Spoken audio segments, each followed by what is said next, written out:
Good morning.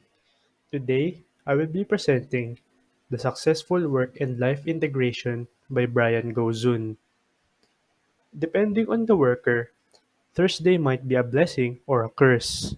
It may just be one more day of work before the long-awaited weekend, or it could mean another 24 hours of dread in front of the computer, customers, and clients.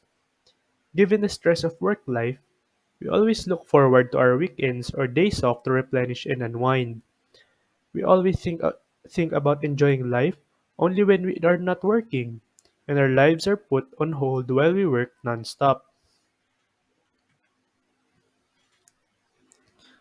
According to Stuart Friedman, professor at the Wharton School, believing that work competes with life should not be the case, since life in work-life balance should be the intersection and interaction of four key domains, which is work, home, community, and the private self.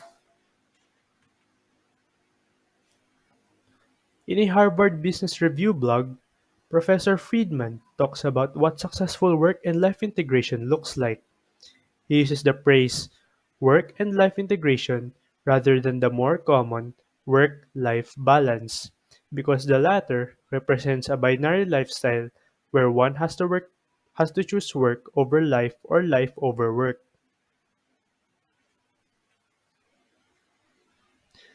Despite being renowned as the work life balance expert, he still receives remarks that in order to be genuinely successful at work, one needs to make significant sacrifices in personal life and family life. But as we see later, that is not the case.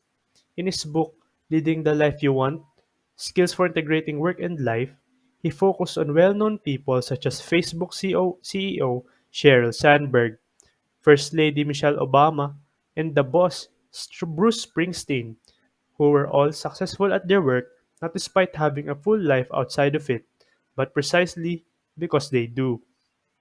According to the article, most of us would face our own version of Sophie's choice at work, which is choosing between two terrible possibilities where no amount of incentive or enjoyment could help. Should we always choose family before employment, regardless of the economic consequences?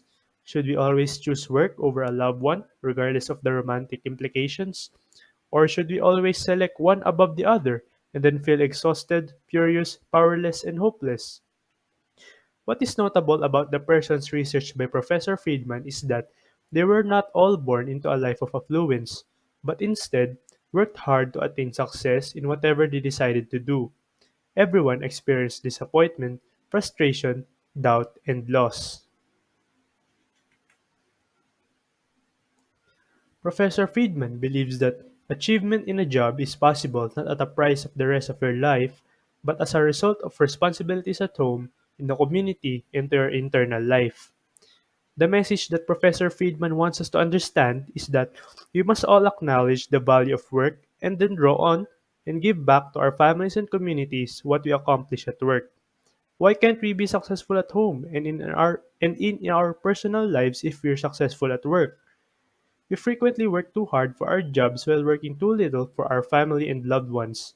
At work, we are always innovating and improving, but tragically, some of us stumble and linger when it comes to improving our relationships with friends, family, and loved ones. Professor Friedman analyzes three ideas for work life integration,